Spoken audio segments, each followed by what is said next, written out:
Bonjour camarades, je vous salue. Thomas Gast, dernière affectation, 2e régiment étranger des parachutistes, dernier grade, adjudant, matricule 170 728. Je vous ai promis de vous raconter l'histoire du Vieux-Bourg. C'était en 1985. Kourou. J'étais alors jeune légionnaire, depuis 2 mois en Guyane, à la 3e compagnie.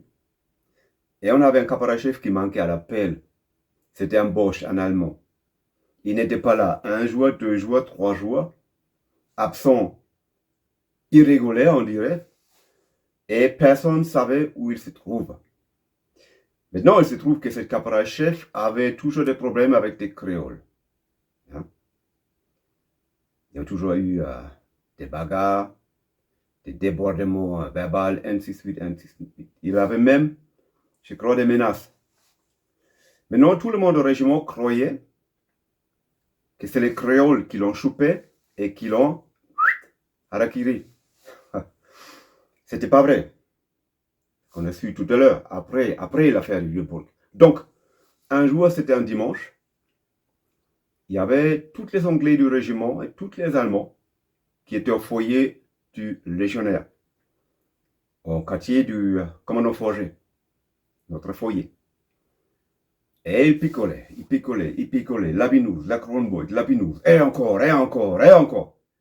Moi, j'étais au foyer aussi, mais j'avais ma copine dans la tête, parce que j'avais une copine en ville. Certains d'entre vous, les anciens légionnaires, la connaissent, donc je ne dirai pas le nom. Et je voulais partir. Et je suis parti. Je n'ai pas picolé comme les autres. Oui, avec la copine, l'alcool, ça. Vous comprenez bien. Et les Allemands et les Anglais, qu'est-ce qu'ils ont fait? Voilà, ils ont tué le caporal-chef. Voilà, il est mort. Ils ont enterré quelque part. Vous voyez, les rumeurs. Et ça s'est monté, ça montait, ça montait, ça montait. Et puis, qu'est-ce qu'ils ont fait? Donc, ils sont tous allés dans les compagnies. Tenue de sortie. Sac marin. Dans les sacs marins, des matraques, des poings américains, tout ce que vous voulez pour faire mal. Ils sont partis au Vieux-Bourg. Le Vieux-Bourg, c'était un quartier, mais là, il y avait les filles, il y avait les restaurants, il y avait les bars. C'était chic, c'était bien. Hein? Ils sont allés dans un bar très spécial. Et il y avait tout le monde. Tous les Allemands, tous les Anglais. Il y avait une cinquantaine. Et quand tout le monde était là, après, ils ont encore pris un coup. Après, ils ont sorti le sac marin qui était sous les tables.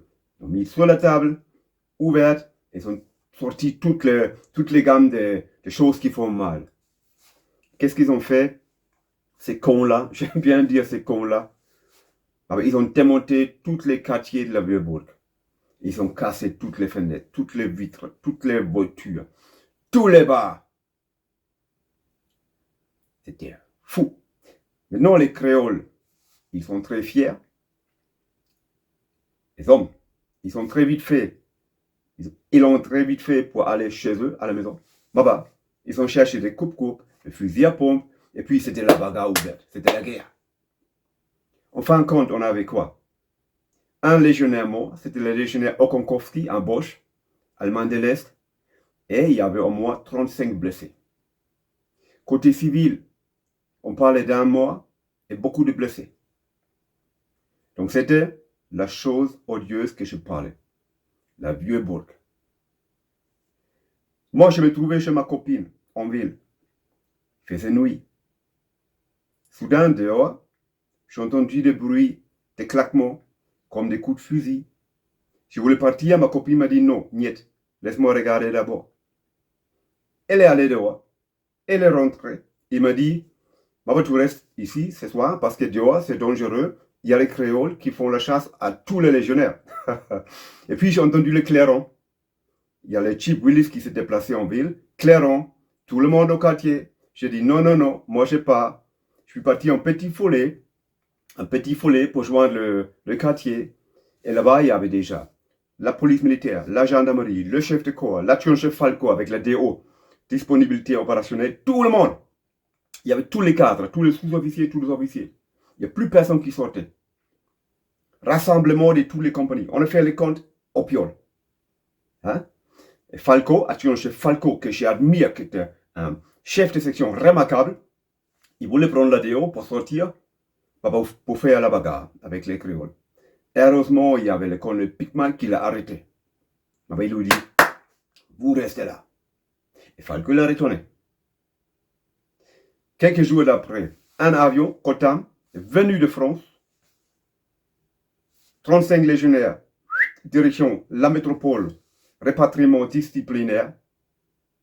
Et après, il y a un général 4 étoiles qui est venu. 4 étoiles. C'est le conducteur du chef de corps qui me l'a dit. C'était le caporal-chef Daniels à l'époque. Il y avait une enquête. Et puis, ça c'était mes débuts à la Légion étrangère.